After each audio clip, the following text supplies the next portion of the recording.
Radio City podcast Glamour Pod RJ Akanksha सोबत. Hello, welcome to Glamour Pod. आजचा आपला episode 4 आणि आज आपण बोलणार आहोत काही बेसिक वेस्टर्न लुक क्रिएट करण्यासाठीचे मस्ट हॅव्स जे तुमच्या कपाटामध्ये असायलाच हवेत. स्टाईल करतानाचा एक बेसिक रूल आहे. या रूलपासून आपण सुरुवात करूयात. ती म्हणजे विकत घेतलेली प्रत्येक एक वस्तू आपल्या वॉर्डरोबच्या किमान 3 वस्तूंसोबत आपल्याला स्टाईल करता यावी अशी वस्तू ती असायला हवी आणि अशीच इन्व्हेस्टमेंट आपण करायला हवी. फॉर एक्झाम्पल, एखादा टॉप आहे तर तो जीन्स सोबत, ट्राउझर सोबत, स्कर्ट सोबत, शॉर्ट सोबत, साडी सोबत असा आपण पेअरअप करू शकतो. एखादा शर्ट असेल, एखादं जॅकेट असेल तर ते आपण किती पद्धतीने वापरू शकतो हे पाहणं खूप जास्त गरजेचं आहे जेव्हा कधी आपण काहीतरी विकत घेत असू तेव्हा. सो बेसिक मस्ट हॅव मध्ये सगळ्यात पहिली गोष्ट जी आहे ती म्हणजे white T shirt. White plain T shirt ज्याच्यावरती कसलीही प्रिंट नाहीये, तो इतक्या सुंदर पद्धतीने आपल्याला स्टाईल करता येतो, ज्याची साईज अगदी परफेक्ट आपल्या साईजला मॅच होईल. शोल्डर्स अगदी व्यवस्थित फिट होतील, आपले स्लीव्स जे आहेत ते सुद्धा व्यवस्थित मॅच होईल.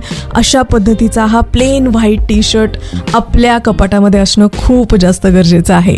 तो व्हाईट टी शर्ट इतक्या वेगवेगळ्या पद्धतीने आपण पेअरअप करू शकतो ना.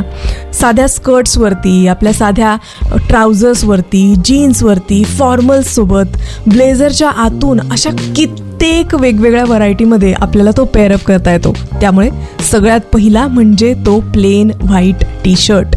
टी शर्ट्समधलाच किंवा टॉपमधलाच आणखीन एक भाग जो आहे तो म्हणजे टर्टल नेकचा ब्लॅक टॉप.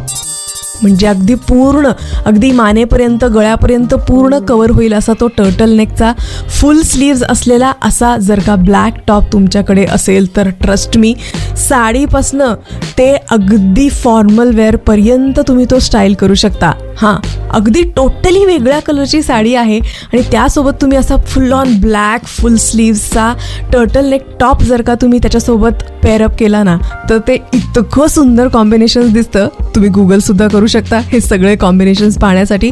आणि हाच टॉप, सेम टॉप ब्लेझर सोबत सुद्धा आपल्याला घालता येतो. तितकाच कूल, तितकाच ट्रेडिशनल आणि तितकाच फॉर्मल लुक सुद्धा या टॉपमुळे आपल्याला क्रिएट करता येतो. आणि असंख्य व्हरायटीजमध्ये हा ब्लॅक टर्टल नेक टॉप जो आहे तो तुम्ही पेअरअप करू शकता. सो हा सुद्धा आपल्या कपाटामध्ये असायलाच हवा. यामध्ये इन्व्हेस्टमेंट कधीही वाया जाणार नाही. त्यानंतरची तिसरी गोष्ट म्हणजे denim jeans. Basic denim jeans जी कुठेही कशाही पद्धतीने वेगवेगळ्या पद्धतीनं वॉशआउट झालेली नाहीये, अशी बेसिक ब्लू कलरची डेनिम जीन्स जी आहे, जी सरसकट एकाच रंगाची ब्लू कलरमध्ये आहे, अशी डेनिम जीन्स. आता ही डेनिम जीन्स इतकी वर्सटाईल आपण त्याला ट्राय करू शकतो ना. या डेनिम जीन्सला तुम्ही कुर्तीसोबत घाला, एखाद्या शर्टसोबत घाला, टी शर्टसोबत घाला, क्रॉप टॉपसोबत पेअरअप करा, कशाही पद्धतीनं. त्याच्यासोबत फुटवेअरसुद्धा, फॉर्मलसुद्धा फुटवेअर चालतं. जुती, चप्पल, कोल्हापुरीपासनं ते अगदी तुमच्या फॉर्मल शूजपर्यंत तुम्ही फुटवेअरसुद्धा याच्यासोबत मॅचिंग करू शकता. अशा पद्धतीची डेनिम जीन्स घेताना एक फक्त लक्षात ठेवायचं की ती कम्फर्टेबल असायला हवी. जसं की तुम्ही हाय वेस्ट घ्या, मिड वेस्ट अशा लेवलची सुद्धा तुम्ही घेऊ शकता. उंचीनुसार जीन्स कशा पद्धतीची घ्यावी हे आपण ठरवू शकतो. आणि त्याचा आतून मटेरियल जे आहे ते 95% कॉटन आणि बाकी मग स्ट्रेचेबिलिटी असण्यासाठी एक बेसिक 5% मिक्स असेल तरी सुद्धा चालेल. पण आतून टोचणारा असा कपडा किंवा घाम शोषून घेणार नाही असा कपडा नसायला हवा. बाकी ही अशा पद्धतीची बेसिक डेनिम जीन्स असंख्य व्हरायटीमध्ये तुम्ही कुठल्याही आउटफिटसोबत पेअरअप करू शकता. आणखीन एक गोष्ट, बऱ्याच लोकांना स्लीवलेस घालायला आवडत नाहीत, पण तसे आउटफिटसुद्धा आपल्या कपाटामध्ये असतात किंवा घरातून निघताना स्लीवलेस घालून निघू शकत नाही, मग त्याच्यासोबत जॅकेट पाहिजे. तर अशा वेळी खूप छान जॅकेट्स जसे की लेदर जॅकेट्स किंवा डेनिम जॅकेट्स हे कपाटामध्ये असायलाच हवेत.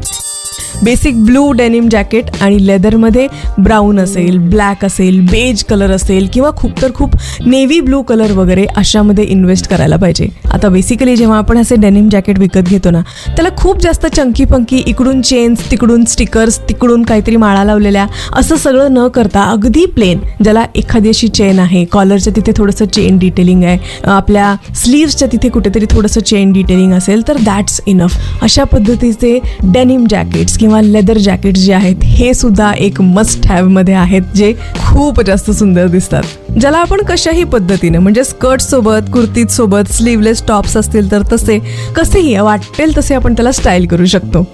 पुढचा आणि शेवटचा मस्ट हॅव मधला एक एलिमेंट तो म्हणजे प्रिंटेड फ्रॉक्स. आता हे प्रिंटेड फ्रॉक्स इतके क्यूट दिसतात ना की ते लिटरली आपण कुठेही घालू शकतो. साधा आपण लंच डेटला चाललोय, कुठेतरी बर्थडे पार्टीला चाललोय, असंच आउटिंग करायला चाललोय, साधं शॉपिंग करायला सुद्धा चाललोय, तरी सुद्धा अगदी असे हे प्रिंटेड फ्रॉक्स जे आहेत, वन पीसेस जे आहेत ते आपण आरामात घालू शकतो. लेंथ वाईज लॉंग असलेले सुद्धा तुम्ही घेऊ शकता किंवा नी लेंथ सुद्धा घेऊ शकता. हे असे फ्रॉक्स जे आहेत हे ट्रॅव्हल फ्रेंडली सुद्धा असतात आणि प्रेग्नेंट असाल तर प्रेग्नन्सीमध्ये सुद्धा अगदी क्यूट असे दिसतील असे हे फ्रॉक्स जे आहेत ते तुम्ही तुमच्या कपाटामध्ये अगदी 2-3 प्रकारच्या व्हरायटीमध्ये ठेवूच शकता. व्हाईट स्निकर्स सोबत तर अशा पद्धतीचे जे प्रिंटेड फ्रॉक्स असतात ना ते खूप जास्त कमाल दिसतात. सो या काही गोष्टी, denim jeans, white shirt, turtle neck top, printed frocks आणि जॅकेट्स, या अशा काही गोष्टी ज्या आहेत या मस्ट हॅव्ज वेस्टर्न आउटफिट वेगवेगळ्या पद्धतीनं पेअरअप करण्यासाठी आपल्या कपाटामध्ये असायलाच हवेत. आणि यामध्ये इन्व्हेस्ट केलं जरा चांगल्या ब्रँडचे वगैरे घेऊन तरी सुद्धा कसलाही पश्चाताप आपल्याला पैसे गेल्याचा होणार नाही, कारण की त्याचा वापर सुद्धा आपण तितका जास्त पद्धतीनं करू शकतो. आजच्या या एपिसोडमध्ये इतकंच. भेटूयात आपण पुढच्या एपिसोडमध्ये. तोपर्यंत ऐकत रहा आकांक्षा सोबत glamour pod. Radio City podcast Glamour pod RJ आकांक्षा सोबत.